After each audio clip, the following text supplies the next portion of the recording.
आज जो देश की स्थिति है, ऐसा लगता है सब पूरी भारत की कौम एक दहशत के वातावरण में जी रही है और उसका छुटकारा देने के लिए ये आने वाली 20 तारीख ये बहुत बड़ी संधि आज भारतीय लोगों को मिलने वाली है।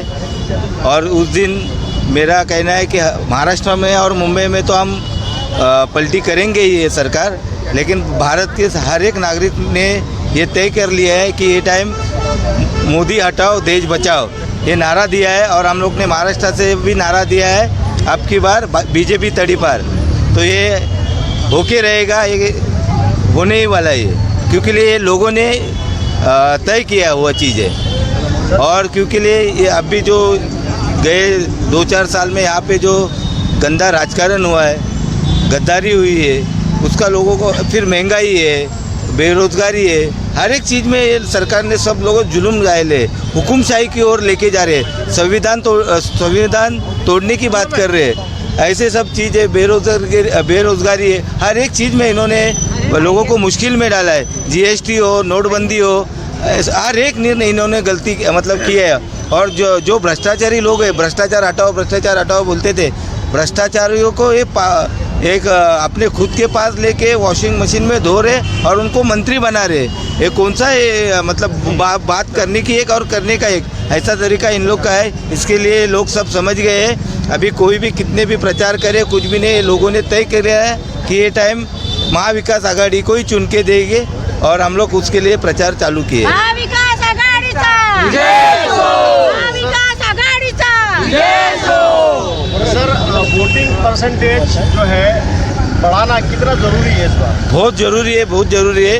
हम आपके माध्यम से लोगों को कहना चाहते हैं कि ये जो चुनाव है ये शायद आखिरी चुनाव हो सकता है। लोगों को आगे चुनाव मतलब चुनने का मौका मिलेगा या नहीं मिलेगा इसका पूरा कोई मतलब बोल नहीं सकते। आपने देखा रहेगा लास्ट 3 साल से जो महापालिका की चुनाव है वो रोक दिए डायरेक्ट, मतलब बिना बीएमसी, बिना इलेक्शन के और बिना कॉरपोरेटर के आज मुंबई चला रहे। कोई कितना भ्रष्टाचार है, कौन देखने जा रहा है, कौन इसके लिए जवाबदार है। इसलिए आगे जाके अगर ये चुनाव में अपन सही ढंग से वोट नहीं किए तो आगे चुनाव होंगे और नहीं होंगे ये हम लोगों को बता रहे हैं। क्योंकि अभी मई महीना है, लोगों का छुट्टियों का दिन है, लोग गाँव जाने के बहुत इसमें रहते, तो हम लोग डोर टू डोर जा रहे हैं और बता रहे हैं कि लोगों को रिक्वेस्ट कर रहे हैं कि आप ये टाइम 20 तारीख के बाद चुनाव के बाद आप गांव में जाइए। हम लोग इस तरह के हम लोग लोगों से विनती कर रहे हैं और लोगों का भी प्रतिसाद मिल रहा है कि हम बाहर भी जाएंगे तो 20 तारीख को इधर ही रहेंगे। और 90% अभी हम लोग डोर टू डोर गए तो लोग चुनाव के बाद ही जाने का डिसीजन किया है लोगों ने। तो मैं आपके तरफ मतलब आपके माध्यम से लोगों को भी विनती कर रहा हूँ कि जो कोई बाहर रहेंगे उनको मुंबई में आना ज़रूरी है, महाराष्ट्र में आना ज़रूरी है। बहुत इम्पोर्टेंट और बड़ी इलेक्शन है, इससे अपने पूरे देश का और अपना खुद सब लोगों का भविष्य इसमें से तय होने वाला है। तो इसके वजह से मैं लोगों को विनती है कि आप ये वो 20 मई को वोट देने के बाद ही आप मुंबई से बाहर निकलें। हमारी जीत पक्की है, संजय भाऊ की जीत पक्की है, महाविकास आघाड़ी की जीत पक्की है। मैडम, महाविकास आघाड़ी को इस बार जिताकर लाना कितना ज़रूरी है? जी, महाविकास आघाड़ी को जिताकर लाना कितना ज़रूरी है? बहुत ज़रूरी है क्योंकि मोदी को हराना है। देश में जो चल रहा है अभी वो बहुत गलत है। आम जनता जो है उनके तरफ बहुत अन्याय हो रहा है।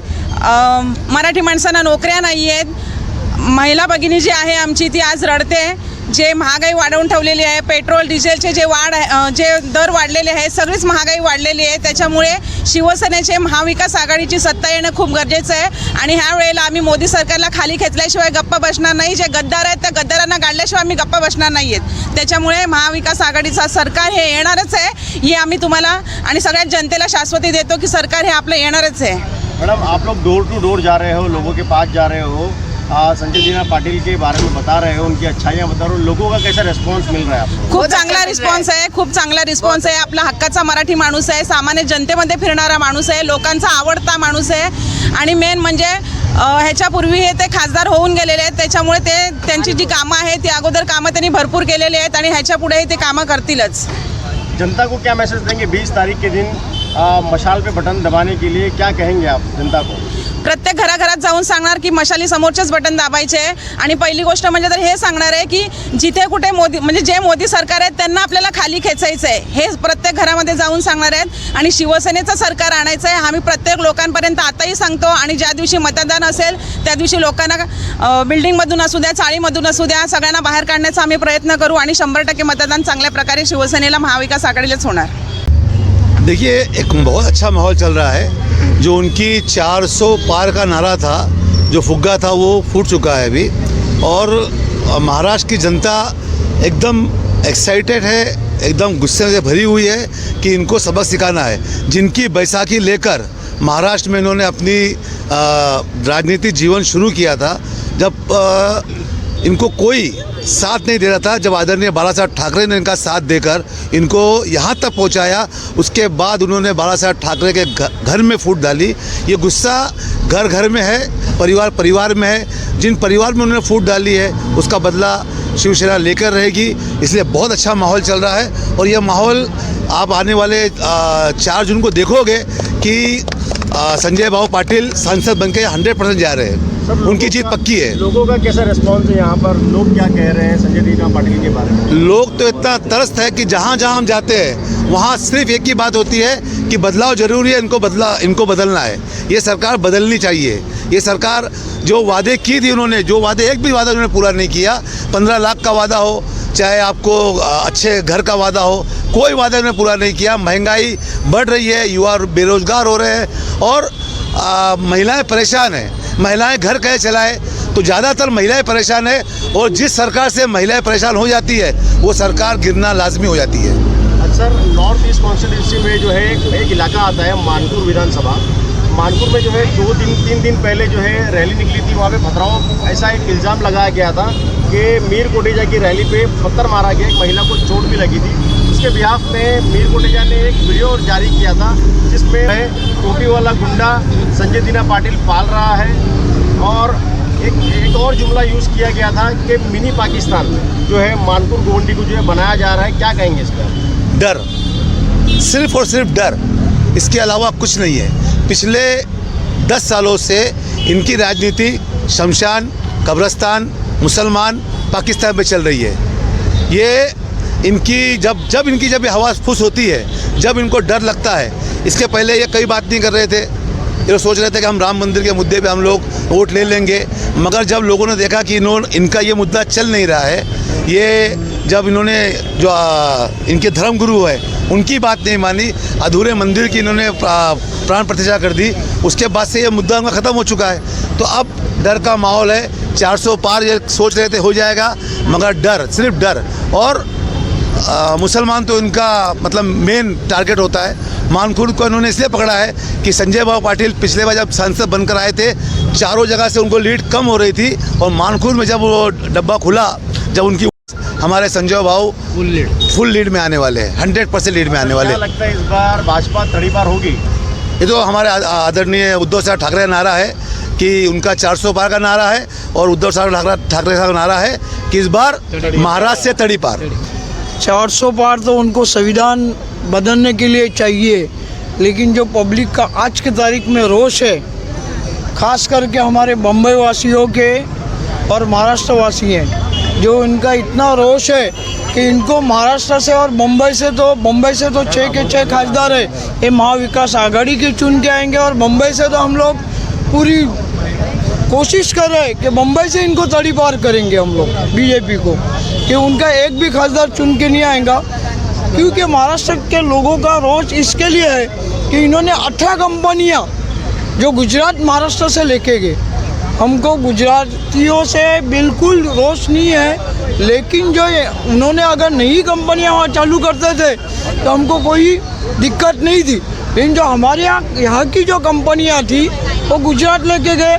एक एग्जाम्पल बोले तो हीरा मार्केट है, हीरा मार्केट में 3 लाख लोग काम करते थे और उसका जो महाराष्ट्र शासन को रेवेन्यू आता था वो लगभग 17 करोड़ रुपये आता था, 17,000 करोड़.